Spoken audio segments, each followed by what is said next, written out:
Hello everyone, আসসালামু আলাইকুম। সবাইকে জানাচ্ছি ঈদ মুবারক। তো হাজির হয়ে গেলাম ঈদ ব্লগ নিয়ে। যদিও আমি অনেক লেট করে এই ব্লগটা দিচ্ছি অ্যাকচুয়ালি গাইজ, মানে আমার সময় হয়ে উঠতেছিল না ব্লগটা এডিট করার। সো ভাবলাম যে না, এইবার ব্লগটা ছাড়াই লাগবে।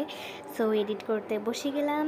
অ্যান্ড আজকে হচ্ছে আমি ব্লগটা শুরু করছি একদম চাঁদ রাত থেকে। চাঁদ রাতের আগের দিন আমাদের এইখানে হচ্ছে অনেক বৃষ্টি পড়তেছিল, যেটা কিন্তু আমার অনেক ভালো লাগে। আর ওইখানে হচ্ছে ভালো করে বোঝা যাচ্ছিল না, সো এই কারণে আমি একটু জানলাটা আটকে দিয়েছিলাম, কারণ কি জানলার উপরে যে ছেঁচাগুলো পড়ে তাহলে একটু বোঝা যায়। অ্যান্ড এখানে হচ্ছে আজান দিতেছে, আমি যে ভয়েস রেকর্ডিং দিচ্ছি, তো একটু আজানের আওয়াজ হয়তো তোমরা একটু শুনতে পারবা। সো তারপর আমরা চলে যাই আমাদের গরুটাকে দেখতে। অ্যান্ড আমি বুঝি না মোবাইলে সব কিছু কেন এত ছোট লাগে। মানে আমাদের গরুটা এখানে যতটা ছোট লাগতেছে ততটা কিন্তু আসলে না, বড়ই এটার চেয়ে। বাট এই জায়গা না অনেক ছোটো লাগতেছে। মোবাইলে না, মোবাইল বা ক্যামেরা সব কিছুতে সব জিনিস ছোট ছোট লাগে, বাট এতটা ছোট না। সো তারপর হচ্ছে আমরা গরুটা দেখে চলে যাই বাসায়। অ্যান্ড এখানে আম্মু ঈদ স্পেশাল হচ্ছে ডাবের পুডিং বানাচ্ছিল। সো এখানে আম্মু হচ্ছে আগার আগার পাউডার দিয়ে ডাবের যে পানিটা সেটার সাথে মিশিয়ে দিয়েছিল, আর তারপর এটাকে জাল দিয়েছিল। ওটার ভিডিওটা আমি করতে ভুলে গেছি। আর তারপরে যে ডাবের যে আঁশটা, সেটা আম্মু যেই পাত্রে করবে সেটার ভিতর ডাবের পানিটা দিয়ে উপরে হচ্ছে আঁশগুলো সুন্দরভাবে দিয়ে দিচ্ছিল। অ্যান্ড তারপরে হচ্ছে পুরোটাকে একবারে হচ্ছে নাড়া দিয়ে সারা রাত্রের জন্য ফ্রিজে রেখে দেবে। অ্যান্ড এটা এত রিফ্রেশিং না, খেতে অনেক ভাল লাগে, ঠান্ডা ঠান্ডা গরমের ভিতরে অনেক ভাল লাগে। বাট আমি যখন খেয়েছিলাম আমার ভিডিও করতে আমি ভুলে গিয়েছিলাম। সো তারপর আমি চলে যাই মেহেদি নিতে। এইখানে হচ্ছে আমার একটা আন্টি আমাকে মেহেদি দিয়েছিল।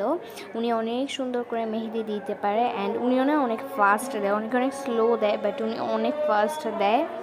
সো এই তো আমার এক হাতে মেহেদি পরা হয়ে গিয়েছে। অ্যান্ড এই ডিজাইনটা কেমন হয়েছে তোমরা কিন্তু সবাই আমাকে বলবা। সো এই ডিজাইনটা নেওয়ার পরে আমি হচ্ছে আমার আরেকটা যে হাত আছে সেইটাও নিব।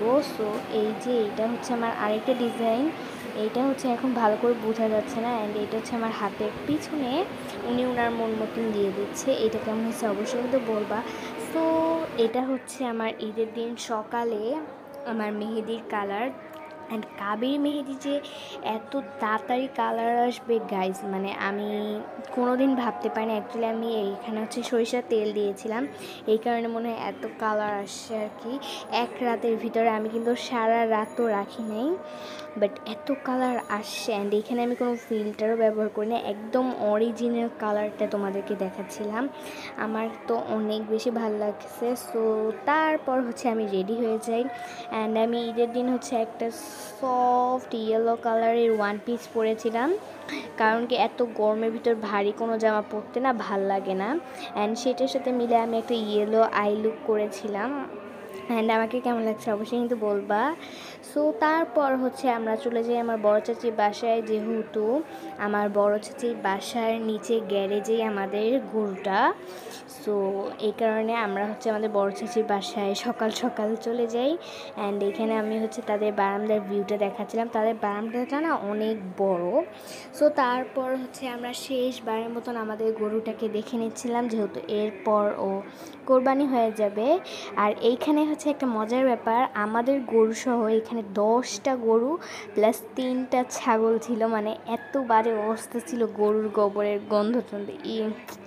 সো তারপর হচ্ছে আমাদের গরুটাকে কোরবানি দিয়ে আস্তে আস্তে মাংস উপরে আনা শুরু করে দিল। অ্যান্ড আর মাংসের গন্ধ না আমার একটুও ভালো লাগে না, তোমাদের কেমন লাগে আমাকে বলবো অ্যাকচুয়ালি কাঁচা মাংসের ঘ্রাণটা। অ্যান্ড গাইজ মাহি কিন্তু অনেক অসুস্থ, মানে ও ঈদের 2-3 দিন আগে থেকে অনেক বেশি অসুস্থ ছিল। আর এখনও ও অসুস্থ আছে, মানে একটু ভালো হয়েছে আগের থেকে। সো যাই হোক, তোমরা কিন্তু সবাই ওর জন্য দোয়া করবা, বেচারা ঈদের দিন ও কোনো মজা করতে পারেনি।